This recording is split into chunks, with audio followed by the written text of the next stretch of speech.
ان الحمد للہ نحمده ونستعینه ونستغفره ونعوذ باللہ من شرور انفسنا ومن سیئات اعمالنا من يهده اللہ فلا مضل له ومن يضلل فلا هادی له واشهد ان لا الہ الا اللہ وحدہ لا شریک له واشهد ان محمدا عبدہ ورسولہ اما بعد فان خیر الحدیث کتاب اللہ وخیر الہدی ہدی محمد صلی اللہ علیہ وآلہ وسلم وشر الامور محدثاتها وکل محدثۃ بدعہ وکل بدعۃ ضلالہ وکل ضلالۃ فی النار.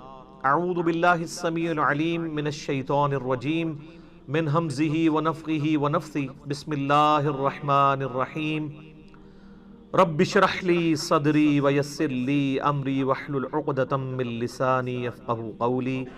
بسم اللہ الرحمن الرحیم.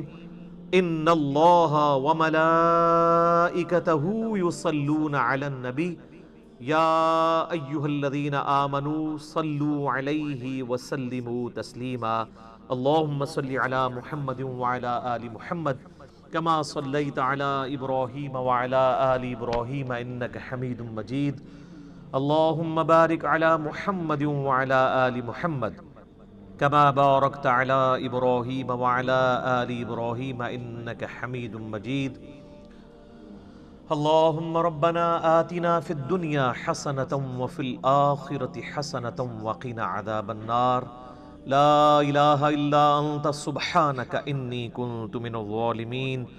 حسبنا اللہ ونعم الوکیل. یا حی یا قیوم برحمتک استغیث ولا حول ولا قوة الا باللہ العلی العظیم. ربنا آتنا من لدنک رحمۃ وہیئ لنا من امرنا رشدا. آمین ثم آمین. الحمدللہ آج 3 نومبر 2019 کو سنڈے کے دن بمطابق 5 ربیع الاول 1441 ہجری میں ہماری قرآن کلاس نمبر 3 انشاءاللہ ہوگی، جس میں ہم انشاءاللہ قرآن حکیم کے تعارف کے اعتبار سے جو میں نے علمی پوائنٹس آج تک ڈسکس کیے ہیں، یعنی 20 پچھلی 2 کلاسوں کے اندر، اس سے آگے ہم انشاءاللہ اس کو لے کے چلیں گے. علمی پوائنٹ نمبر 21 سے آنورڈ. علمی پوائنٹ نمبر 21 وہ ہے میرے بھائیوں، قرآن حکیم عربی ادب کی جس کیٹیگری میں فال کرتا ہے اسے ہم کہتے ہیں خطبے کا سٹائل. قرآن حکیم اس طرح کی کتاب نہیں ہے جیسا کہ آپ کوئی بھی دنیاوی رائٹر آپ دیکھیں گے جب کتاب لکھتا ہے تو وہ چیپٹرز بناتا ہے، ایک مقدمہ لکھتا ہے، پھر آگے ایک ترتیب کے ساتھ چیزوں کو مختلف چیپٹرز کے اندر ایڈریس کرتا ہے، جیسے ونس اپون اے ٹائم والا سٹائل ہے، اور اس میں ایک ربط پایا جاتا ہے. اس طرح کا ربط قرآن حکیم میں نہیں پایا جاتا جہاں تک چیپٹرز کی ترتیب کا تعلق ہے. البتہ چونکہ قرآن حکیم کا جو سٹائل ہے وہ ایک یونیک سٹائل ہے، اور اسے عربی میں آپ سمجھ سکتے ہیں کہ خطبے کا سٹائل ہے. آپ یہ کہہ سکتے ہیں کہ قرآن حکیم collection of divine origins of almighty اللہ ہے.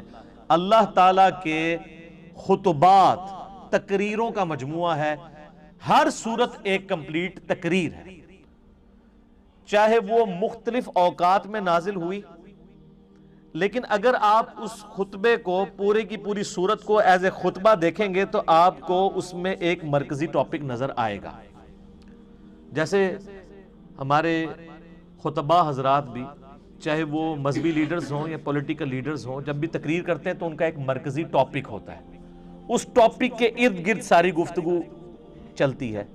اس ٹاپک کو جب سٹارٹ کرتے ہیں تو ایک تمہید ہوتی ہے، اس کے بعد پھر کچھ مثالیں بھی ادھر ادھر کی بیان کی جاتی ہیں تاکہ جو خطیب ہے وہ اپنے مخاطب کو اپنی طرف اٹریکٹ کر سکے حالات حاضرہ کے پوائنٹ آف ویو سے.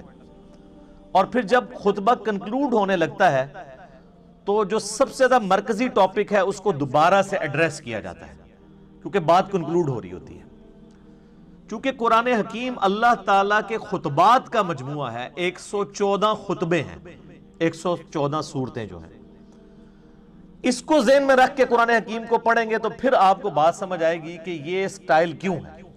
اب سورۃ البقرہ جو ہے، اس کا جو مرکزی ٹاپک ہے وہ سابقہ امت مسلمہ یعنی یہودیوں سے جو غلطیاں ہوئیں جن کی وجہ سے انہیں خمیازہ بھگتنا پڑا، تاکہ یہ موجودہ امت مسلمہ ہے جو امت محمدیہ صلی اللہ علیہ وآلہ وسلم، اس کے لیے گائیڈ لائنز بن جائیں کہ تم سے پہلے ایک بڑی لاڈلی میری اور بھی امت تھی جس میں میں نے اپنی کم از کم 3 کتابیں بھیجی، تورات، زبور، انجیل، ہزاروں پیغمبر بھیجے، لیکن جب انہوں نے توحید سے کنارہ کشی اختیار کی، مشرکانہ اوہام ان کے اندر داخل ہو گئے، تو پھر ہم نے اس چیز کی پرواہ نہیں کی ہے کہ 3 کتابیں ان میں نازل ہوئی تھی اور ہزاروں پیغمبر نازل ہوئے تھے، حتیٰ کہ وہ خود پیغمبروں کی اولاد بھی تھے بنی اسرائیل۔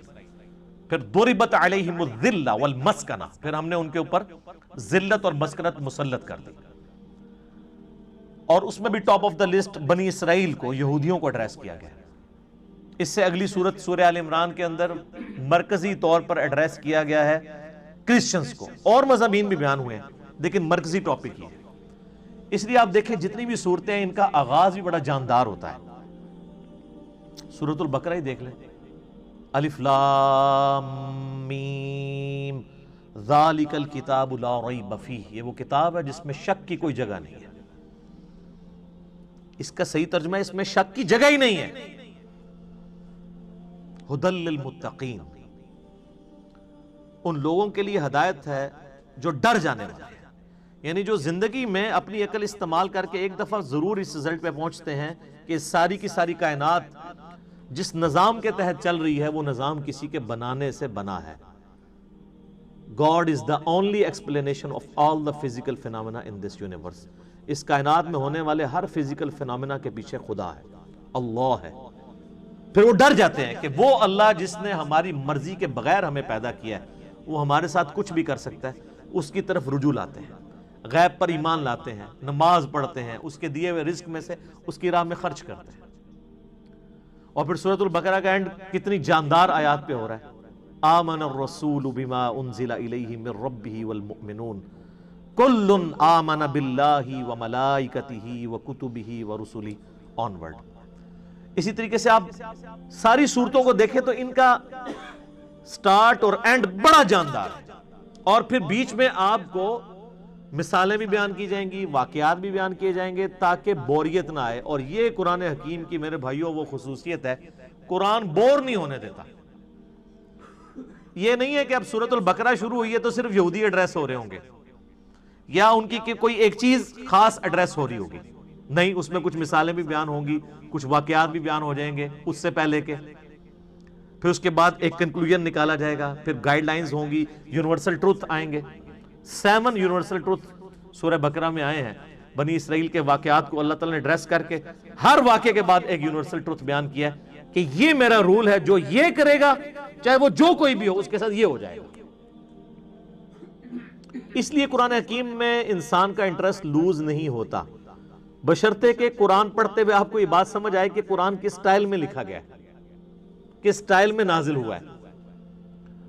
مولانا مودودی رحمہ اللہ تعالیٰ نے جو تفہیم القرآن کا مقدمہ لکھا ہے نا، وہ مقدمہ ہی اسی کے اوپر ہے کہ ہمارے عام نوجوان بڑے شوق سے قرآن ترجمے والا لے کے بیٹھتے بھی ہیں، تب بھی ان کو کئی ایک باتیں، ان کو قرآن میں ایک تو ربط نظر نہیں آتا، کیونکہ ہم تو ان کتابوں کے عادی ہیں نا جو انسانوں کی لکھی ہوئی کتابیں ہیں، وہ تو ایک سیکوینس سے چل رہی ہوتی ہیں، ان کا سٹائل ڈیفرنٹ ہوتا ہے، وہ بکش سٹائل ہوتا ہے۔ قرآن کا سٹائل بکش نہیں ہے، قرآن کا سٹائل جو ہے وہ ہے خطبے کا، ایڈریس کرتا ہے آپ کو۔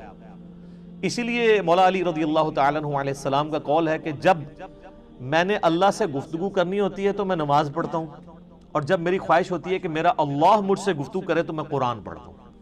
آپ قرآن کو کبھی ترجمہ اکیلے بیٹھ کے سنیں تو آپ کو لگے گا کہ اللہ آپ سے مخاطب ہو رہا ہے۔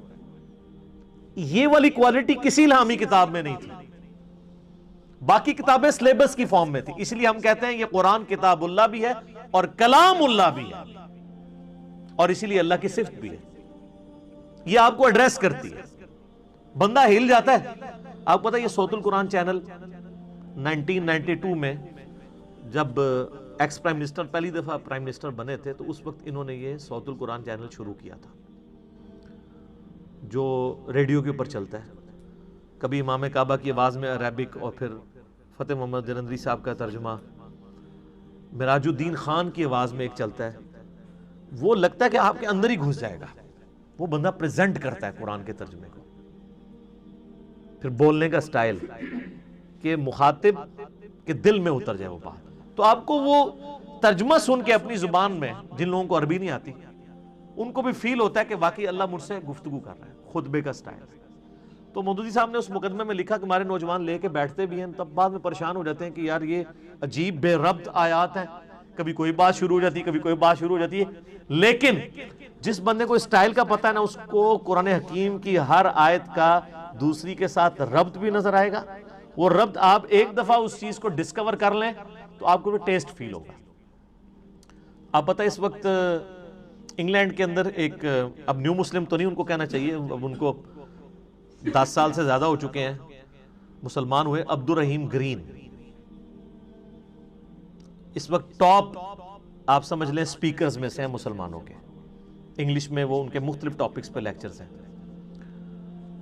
انہوں نے اپنا اسلام لانے کا واقعہ بھی بیان کیا ہے ایک آڈیٹوریم میں خطاب کرتے ہوئے.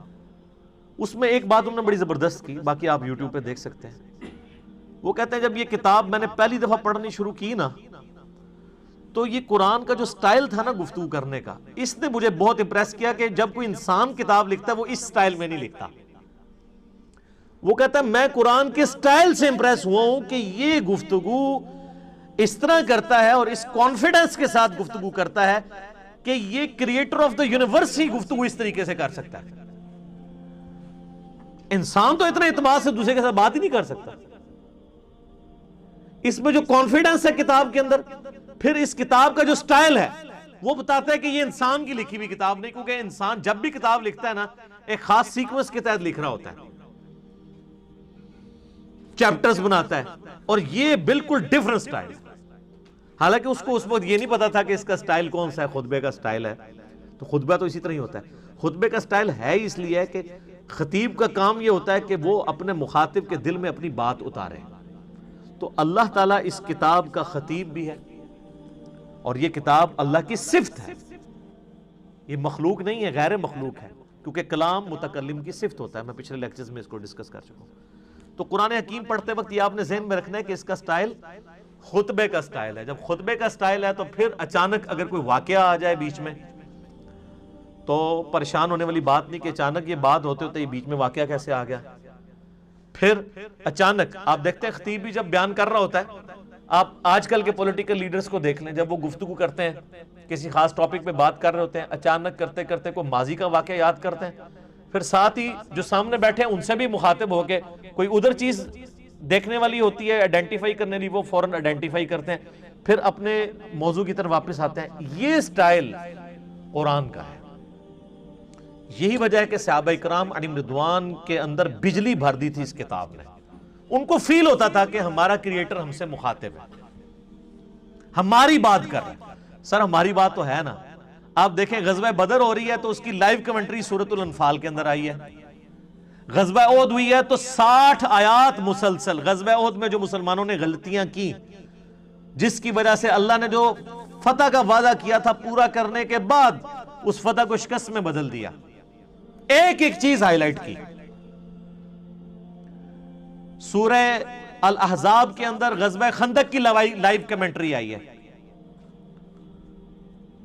اسی طریقے سے سورہ توبہ کے اندر غزوہ تبوک کی پوری ڈیٹیلز آئی ہیں, اتنی ڈیٹیل کے ساتھ. نبی علیہ السلام کی مبارک زندگی کا آخری جو تھا غزوہ,